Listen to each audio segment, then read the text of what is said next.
கர்த்தருடைய பரிசுத்த நாமத்துக்கு மகிமை உண்டாவதாக. இந்த 10வது நாள் கூடுகைக்கு வந்திருக்கிற உங்கள் யாவரையும் கர்த்தராகிய இயேசுவின் நாமத்தினால வாழ்த்துகிறேன்.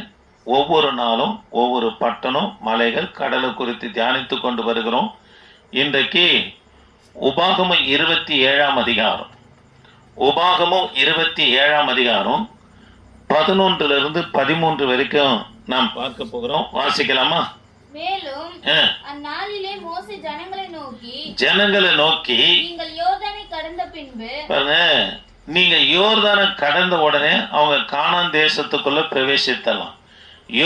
யோர்தானை கடந்த பின்பு ஜனங்கள் ஆசீர்வதிக்கப்படும்படி கெரிசிம் மலையில் சிமியோன், லேவி, யூதா, இசக்கார், யோசேப்பு, பென்யமீன் என்னும் கோத்திரங்கள் நிற்க வேண்டும். சாபம் கூறப்படும் பொருட்டு ஏபால் மலையில் ரூபன், காத், ஆசேர், செபுலன், தான், நப்தலி என்னும் கோத்திரங்கள் நிற்க வேண்டும். சரி, கவனிக்கலாம். கர்த்தருடைய பிள்ளைகளே, இன்றைக்கு ஏபால் மலையை குறித்து தான் நாம் தியானிக்க போகிறோம்.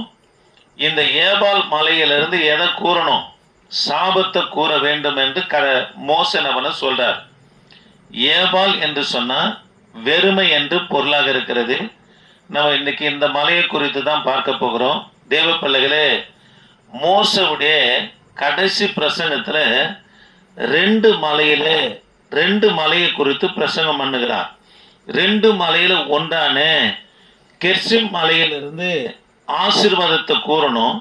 இது உபாகமம் 17ஆம் அதிகாரம் 12ஆம் வசனத்துல கெர்சிம் மலையில 6 கோத்திர பிரபுக்கள் நின்று யோர்தானை கடந்து போகிற அவர்கள் என்ன பண்ண ஆசீர்வதிக்க வேண்டும் என்று மோசே சொல்லுகிறத இந்த இடத்துல பார்க்கிறோம். தேவ பிள்ளைகளே, கெர்சிம் மலையில நிற்கிற ஆசீர்வாதத்தை கூறுகிற 6 கோத்திரம் சிமியோன், லேவி, யூதா, இசக்கர், யோசப்பு, பென்யமீன் நின்று ஆசீர்வாதத்தை கூறுகிற மலை கெர்சிம் மலை என்று பார்த்தோம். ஏபால்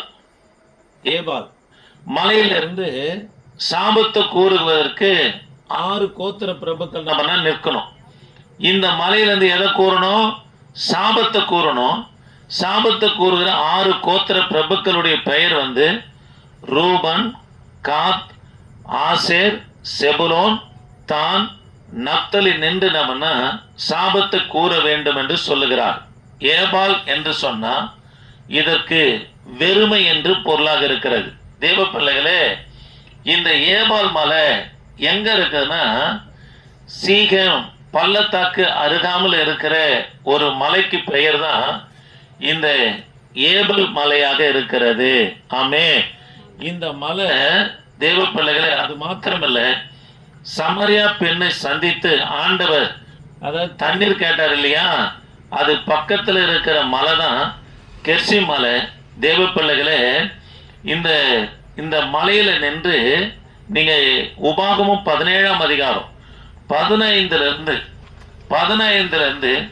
26 வரைக்கும் வாசித்து பார்ப்போம்னா, அதாவது 12 சாபமான காரியங்களை குறித்து சொல்லிக்கின்னு வர்றார் மோசே. திரும்ப சொல்றேன், மோசவுடைய கடைசி பிரசங்கம் இதுதான். அவர் பண்ணும்போது சொல்றாரு, நீங்க யோர்தானை கடந்து போகும்போது கெர்சிம் மலையிலிருந்து 6 கோத்திரத்தார் ஆசீர்வாதத்தை கூறணும். ஏபால் மலையிலிருந்து அதாவது 6 கோத்திரத்தார் சாபத்தை என்ன பண்ணும் கூறணும்னு சொல்றார். தேவ பிள்ளைகளே, இங்க 15 உபாகமம் 27ஆம் அதிகாரம் 15 26 வரைக்கும் வாசித்து பார்ப்போம்னா 12 சாபங்களை குறித்து சொல்றார். முதல் சாபம் 15ஆம் வசனத்தை வாசிக்கலாமா? கர்த்தருக்கு அருவருப்பான காரியமாகிய தொழிலாளிகளுடைய கைவேலையால் செய்யப்பட்டதும் யாதொரு விக்கிரகத்தை உண்டு பண்ணி ஒளிபீடத்திலே வைக்கிறவன் சபிக்கப்பட்டவன் என்பார்களாக. கவனிங்க, முதல் காரியம், விக்கிரக ஆராதனை செய்கிறவன் சபிக்கணும்னு சொல்லி ஏபல் மலையில் இருக்கிறவங்க சாபத்தை கூற வேண்டும் என்று சொல்றார். தேவ பிள்ளைகளே, 15ஆம் வசனத்துல கர்த்தருக்கு அருவருப்பாய் காணப்படுகிற தொழிலாளருடைய கைகளால் செய்யப்பட்டதும் வார்ப்பிக்கப்பட்டதுமான யாதொரு விக்கிரகத்தை உண்டு பண்ணி ஒளிப்பிடத்துல வைக்கிறவன் சபிக்கப்பட்டவன் அல்லேலூயா. அதனால ஆண்டவர் சொல்ற, அதாவது 10 பிரமாணங்கள்ல முதல் 2 பிரமாணத்தை 15ஆம் வசனத்தை சொல்றாரு. அதை உண்டு பண்ணுவோம், அதை நமஸ்கரிக்கிறவனுக்கு, அதாவது செய்யக்கூடாது என்று கர்த்தர் சொன்னார். அந்த 10 பிரமாணங்களை சொல்லப்பட்ட 2 பிரமாணம் தான் உபாகமும் 17ஆம் அதிகாரம் 15ஆம் வசனத்துல சொல்றாரு. விக்கிரக ஆராதனை செய்கிறது அது சாபத்துக்குரிய ஒன்றுங்க.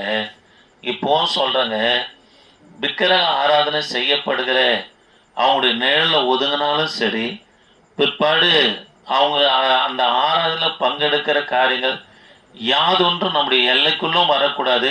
அதை நமஸ்கரிக்கவும் கூடாது, அதை ஏறெடுத்து பார்க்கவும் கூடாது.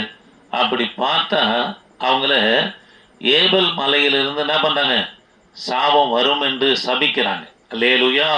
பாருங்க, இரண்டாவதாக 16ஆம் வசனத்தை வாசிக்கலாமா?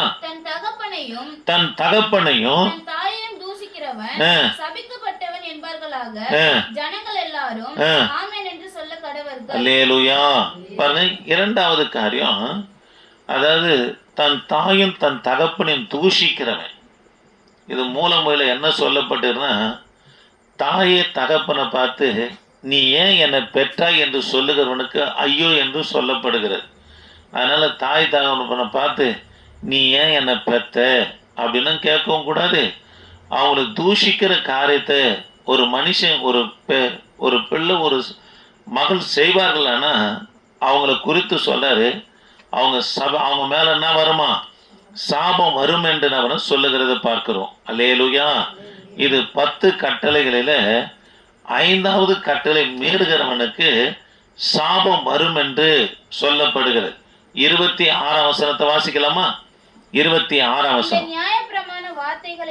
இந்த நியாயப்பிரமாண வார்த்தைகள் எல்லாம் கைக்கொண்டு நடவாதவன் சபிக்கப்பட்டவன் என்பார்களாக. அல்லேலூயா. தேவ பிள்ளைகளே, 15ஆம் வசனத்திலிருந்து உபாகமும் 27ஆம் அதிகாரம் 15ஆம் வசனத்திலிருந்து 26ஆம் வசனம் வரைக்கும் 10 கட்டளைகளை கை கொள்ளாதவனுக்கு சாபம் வரும் என்று சொல்றார். இதுல 2 தான் பார்த்தோம். ஒன்று விக்கிரகாரனே, இன்னொன்று தாய் தகப்பனை தூஷிக்கிறவனுக்கு என்ன வரும், சாபம் வரும் என்று சொல்லி பார்த்தோம். கடைசியா சொல்லும் சொல்றாரு, இந்த 10 கட்டளை, அதாவது 15லிருந்து 26 வரைக்கும் 10 கட்டளை கை கொள்ளாதவன், இதான் 26ஆம் வசனத்தை சொல்றாரு, நியாயப்பிரமாணத்தை கை கொள்ளாம நடக்கிறவனுக்கு சாபம் வரும் என்று சொல்லுகிறார். அல்லேலூயா. அதனால தேவ பிள்ளைகளை, கர்த்தர் சபையில என்ன வார்த்தை பேசுகிறாரோ, அல்லது வேதத்தை கையில ஏந்தி படிக்கிற நம்மிடத்துல கர்த்தர் என்ன வார்த்தையில இடம்பெறாரோ படிக்கிறோமோ, இதை மீறி நடக்கும்போது பாருங்க, உங்களை யாரும் சபிக்க தேவை, நாமளே சாபத்தை தேடிக்கொள்ளுகிற பிள்ளைகளா இருக்கிறோம். ஆமென். அல்லேலூயா. கவனிங்க, இதுல குறிப்பா உபாகமும் 11ஆம் அதிகாரத்துக்கு வந்துடலாமா?